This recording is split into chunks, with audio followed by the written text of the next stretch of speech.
حضرت اسماعیل کے بارے میں حکم ہوتا ہے 7 سال کی عمر ایک روایت کے مطابق، ٹھیک ہے. خواب میں آپ کو کہا جاتا ہے آپ نے 3 راتوں تک مسلسل خواب دیکھا کہ اپنے بیٹے کو ذبح کرو. اگین ذرا سمجھیے گا قربانی کا لیول. 99 ایئرس کی دعا کے بعد بیٹا ملا ہے. پہلے حکم ہوا صحرا میں چھوڑ کے آ جاؤ، آپ چھوڑ کے آ گئے ہیں. کتنا بڑا امتحان تھا. اب اس سے بڑا امتحان کہ اب اس کو ذبح کر دو. اچھا اب یہ بھی چلیں، آج آپ کو بہت خوبصورت بات سننے کو ملے گی کہ آپ کو جب 8 ذوالحجہ کی آپ نے خواب دیکھا نا تو آپ کنفیوز رہے کہ یہ شیطان کی طرف سے یا اللہ کی طرف سے خواب ہے. تو یہ جو سوچ بچار ہے نا، سوچ بچار کو کہتے ہیں ترویہ. تو جو 8 ذوالحجہ کا دن ہے اس کو یوم الترویہ کہا جاتا ہے. اس کی وجہ یہ ہے ایک بار پھر خواب آیا تو آپ نے یقین کر لیا کہ یہ اللہ کی طرف سے حکم ہے. تو اس لیے 9 ذوالحجہ کو کیا کہا جاتا ہے؟ یوم عرفہ. عرفات کہتے ہیں پہچان کا دن. آپ کو یقین ہو گیا کہ یہ خواب اللہ کی طرف سے ہے.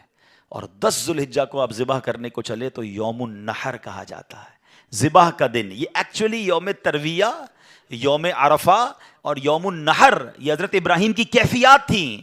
اچھا اب آپ نے کمال یہ کیا کہ جب آپ کو یقین ہو گیا نا، آپ نے اپنے بیٹے سے بھی پوچھ لیا کہ بیٹا مجھے اس طرح خواب آیا ہے، تم کیا کہتے ہو؟ 7 سال کا بیٹا ہے، ایک روایت کے مطابق ان کی 10 سال عمر ہے. اللہ اکبر. وہ بیٹا بھی کیسا ہے. جب آپ نے بیٹے سے پوچھا تو بیٹا کہتا ہے ابو جی یا بنیا انی ارا فی المنام. قرآن میں یہ الفاظ موجود ہیں، انی اذبحک فانظر ماذا ترا. اے میرے بیٹے میں نے خواب میں دیکھا کہ میں تجھے ذبح کر رہا ہوں، تیری کیا رائے ہے؟ ہائے ہائے. بیٹا کیا کہتا ہے؟ یا ابت افعل ما تؤمر. اے والد صاحب کیجئے جس بات کا آپ کو حکم دیا جا رہا ہے. ستجدونی انشاء اللہ من الصابرین. خدا نے چاہا تو قریب ہے آپ مجھے صابر پائیں گے، صبر والا پائیں گے. اللہ اکبر. اور ایسا ہی ہوا. آپ اپنے بیٹے کو لے کے جا رہے ہیں، آپ نے اپنی بیوی ہاجرہ کو کہا اس کو تیار کر دو میں کہیں لے جا رہا ہوں، بتایا نہیں ماں کو. انہوں نے بڑا تیار کیا ان کو. آگے گئے تو اب شیطان اتنی بڑی قربانی کو کیسے ہضم کرتا. فوراً گیا بی بی ہاجرہ کے پاس. اے ہاجرہ پتہ ہے تمہارے شوہر کہاں جا رہے ہیں آپ کے بیٹے کو لے کر؟ کہاں جا رہے ہیں؟ کہا ذبح کرنے جا رہے ہیں. کہا نہیں وہ تو کسی سے ملانے لے جا رہے ہیں، تیار کر کے لے گئے. کہ نہیں وہ ذبح کرنے جا رہے ہیں. کہ باپ بھی بیٹے کو ذبح کرتا ہے؟ بی بی ہاجرہ کہتی ہیں. اب شیطان کہتا ہے کہ ہاں اس لیے کر رہے ہیں کہ اللہ کا حکم ہے. کہا اللہ کا حکم ہے؟ پھر ٹھیک ہے میں راضی ہوں. ہائے ہائے ہائے. رب کا حکم ہے نا. کیسی ماں تھی، کہتی پھر میں راضی ہوں. شیطان کا ادھر بس چلا نہیں، حضرت اسماعیل کے پاس پہنچ گئے. کہا اے بیٹے تمہیں پتا ہے تمہارے ابو کہاں لے جا رہے ہیں؟ کہا ابو کہیں لے جا رہے ہیں مجھے. کہ تمہیں ذبح کرنے لے جا رہے ہیں. کہا کوئی باپ بھی بیٹے کو ذبح کرتا ہے؟ کہا ہاں اللہ کا حکم ہے. کہا اللہ کا حکم ہے پھر میں بھی راضی ہوں. سبحان اللہ. اب جب حضرت اسماعیل نے حضرت ابراہیم کو پتہ ہے کیا کہا کہ والد صاحب اب آپ ذبح کرنے لگے نا، 2-3 میری گزارشات ہیں، ذرا مجھے اچھے طریقے سے باندھ دیجیے گا. کہ ایسا نہ ہو کہ جب مجھے آپ ذبح کریں تو میں زیادہ تڑپوں تو میرے خون کے چھینٹے آپ کے کپڑوں پر گریں گے تو آپ کے کپڑے خراب ہو جائیں گے. چھری کو ذرا تیز کر لیجیے گا تاکہ مجھے تکلیف کم ہو. مجھے الٹا لٹا کے ذبح کیجیے گا تاکہ آپ میرا چہرہ نہیں دیکھ سکیں گے.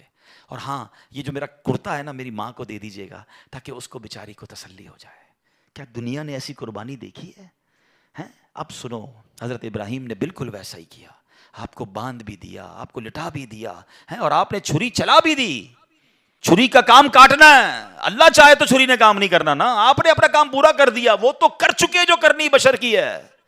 مگر پھر کیا ہوا؟ سبحان اللہ. یہ امتحان ختم ہوا اور اب آسمان سے آواز آئی. حضرت ابراہیم بالکل اوپر بیٹھے ہیں اور چھری چلا رہے ہیں تو اوپر سے آواز آئی سبحان اللہ، اللہ اکبر اللہ اکبر. آپ نے جب سر اٹھایا تو دیکھا جبریل امین جنت سے مینڈھا دمبا لے کر آ رہے ہیں. تو آپ سمجھ گئے میرے امتحان کا وقت پورا ہو گیا ہے. بے شاختہ آپ کی زبان سے نکلا لا الہ الا اللہ واللہ اکبر. تو حضرت اسماعیل تو نیچے لیٹے ہوئے تھے، وہ بھی سمجھ گئے کہ لگتا ہے ہمارا امتحان پورا ہو گیا. وہ کہتے ہیں اللہ اکبر وللہ الحمد. یہ جو عید والے دن تسبیح پڑھتے ہیں نا، کیا یونیک تسبیح ہے، کیا یونیک تکبیر ہے. کن 3 شخصیتوں کی زبان سے نکلا ہے؟ پہلا پارٹ حضرت جبریل کی آواز میں is the middle part of that تکبیر حضرت ابراہیم نے ادا کیا ہے، اور آخری حصہ ہے حضرت اسماعیل کی زبانی. ذرا سوچو تو صحیح کیسا منظر ہوگا. ذرا مل کے تکبیر پڑھیں اور اس منظر کو یاد کریں. اللہ اکبر اللہ اکبر لا الہ الا اللہ واللہ اکبر اللہ اللہ اکبر وللہ الحمد، اللہ اکبر اللہ اکبر، لا الہ الا اللہ واللہ اکبر اللہ اکبر وللہ الحمد۔ ہمارے بچے، ہماری فیملی قربانی کو ہم نے فیسٹیول بنا دیا ہے، گائے آ رہے ہیں، بکرے آ رہے ہیں، انجوائے ہو رہا ہے، گھوم آ رہے ہیں، پھر آ رہے ہیں، پھر باربیکیو پارٹیاں۔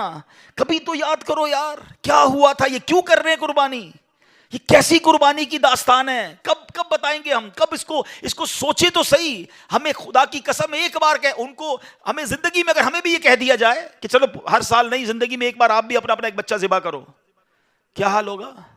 کتنی بڑی آسانی، بکرے کاٹو، گائیں کاٹو، خود ہی کھاؤ، انجوائے کرو۔ شریعت نے کتنا آسانی کر دی ہم پر، لیکن اس قربانی کو تو یاد کریں نا۔ اور پھر اس سے سیکھنے کو کیا ملا کہ یہ وہ لوگ تھے کہ جن کی ان واقعات کو پڑھ کر کبھی تو احساس ہو یار کہ کبھی مال کی قربانی دینی پڑے تو میں حاضر، کبھی وقت کی قربانی دینی پڑے تو میں حاضر، کبھی اپنی خواہشات کی، اپنی ڈیزائرز کی قربانی دینی پڑے تو میں اللہ کے لیے دوں گا۔